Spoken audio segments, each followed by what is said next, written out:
Welcome to the Unraveling the Scriptures channel. Surely you've heard of the story of the first couple of humanity, Adam and Eve, and the famous and tragic narrative where the elder son cold-bloodedly murders his younger brother. But have you ever stopped to wonder what the mark that God placed on Cain would be? Would it be a physical mark? What exactly would it be? In this video, I will address this topic. So, I invite you to watch until the end and, if you find it relevant, leave your like and share with friends and family. That said, enjoy another video from the channel. The mystery of Cain's mark. What was this mark or sign after all? Cain, the firstborn of Adam and Eve, was also Abel's brother, both sons of the same couple. The tragic narrative of Abel's death at the hands of his elder brother, Cain, is known to all. However, many doubts arise regarding this biblical account, especially concerning the divine punishment imposed on Cain by the Creator. Surely, you've heard of the mark that God placed on Cain. This theme is one of the oldest and most enigmatic in the theological field, generating debates and controversies throughout time. Before exploring the exact meaning of Cain's mark, it is important to address some absurd theories circulating on the subject. Unfortunately, nowadays, it is common to find on the internet people spreading extravagant and often prejudiced ideas on the topic. Therefore, it is crucial to discern between sensible interpretations and unfounded speculations. You are familiar with the extreme theories about Cain's lineage and the supposed mark associated with him. Stick with me as I now discuss the three most extravagant theories about what this mark could have been. The first theory, quite out of touch with reality, suggests that Cain's mark was related to his skin. In other words, some believe that the mark given by God to Cain would have been a change in the color of his skin, making it darker. This is an absurd theory with no basis in biblical scriptures, and yet, surprisingly, it is widely discussed by many people to this day. Those who advocate for this theory ignore the fact that the text in Genesis makes no reference to any change in Cain's skin color. If that were truly the case, the text could have used the term Cush to describe dark skin, but it does not. However, the term Cush is not mentioned in the context of Cain's mark, completely ruling out this view advocated by some who claim it to be correct, alleging it to be Cain's mark. The second theory, as absurd and prejudiced as the first, suggests that Cain's mark would be the shape of his eyes, which would have become slanted.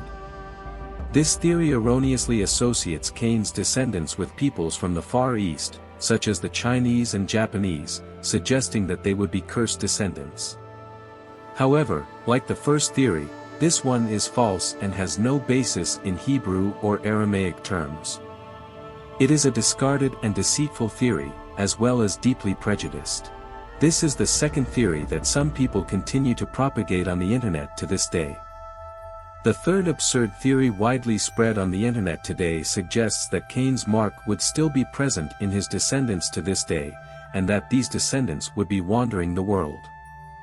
This theory identifies the Roma people as the supposed descendants of Cain, which makes no sense at all. It is worth noting that people such as Jews, Arabs, Syrians, and Israelites also lived in tents and led a nomadic life, therefore this association is unfounded. It is important to exercise caution with such theories found on the internet, as all those mentioned are false.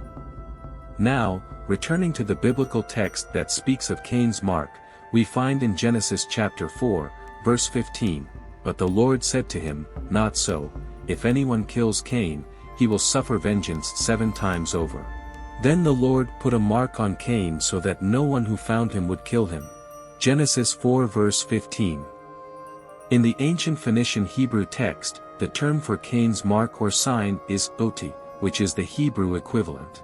Oti is the term used to denote a mark or simply a sign in the biblical Hebrew text. In ancient Aramaic, the term for mark or sign is ata, which is the corresponding word in ancient Aramaic.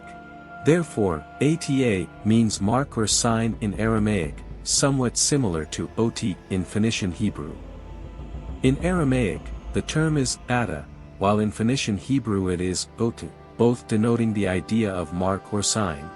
In ancient Aramaic, ada is the equivalent for mark or sign. These meanings are present both in Syriac Aramaic writing and in Hebrew Assyrian writing.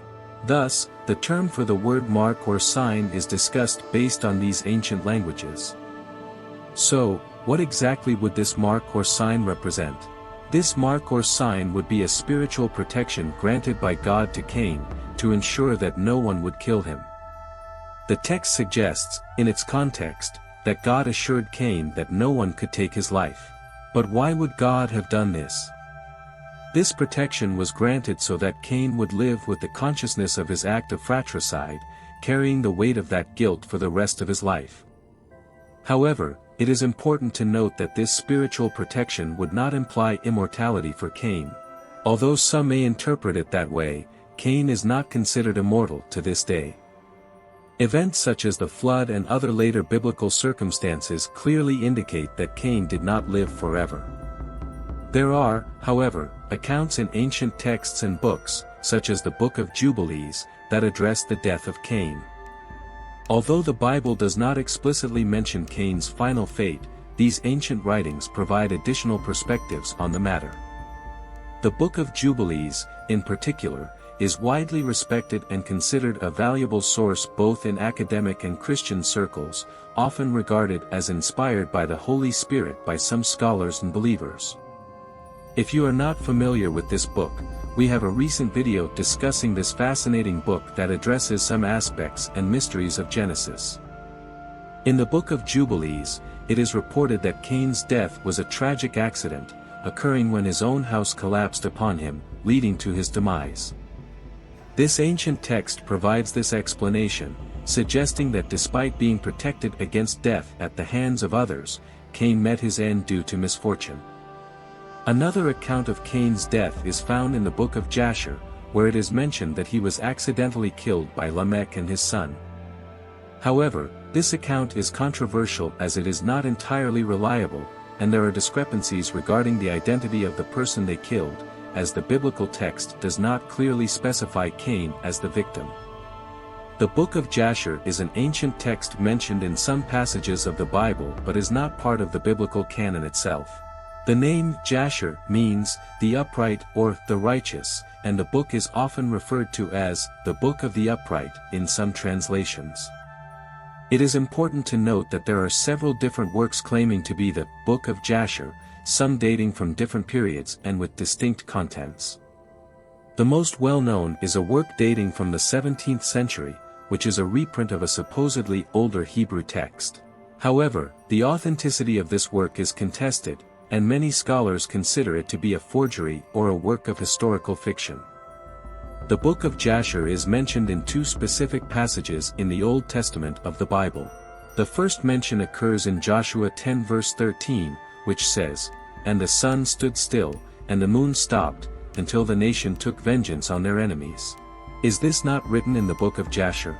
So the sun stood still in the midst of heaven and did not hasten to set for about a whole day. The second reference is found in 2 Samuel 1 verse 18, where David laments the death of Saul and Jonathan, saying, "Also he bade them teach the children of Judah the use of the bow. Behold, it is written in the Book of Jasher." Although the Book of Jasher is not considered part of the Bible, some people regard it as an interesting historical source that may provide insights into the culture and events of the time in which it was written. However, its authenticity and historical accuracy are often questioned, and it is generally treated with caution by biblical scholars and historians.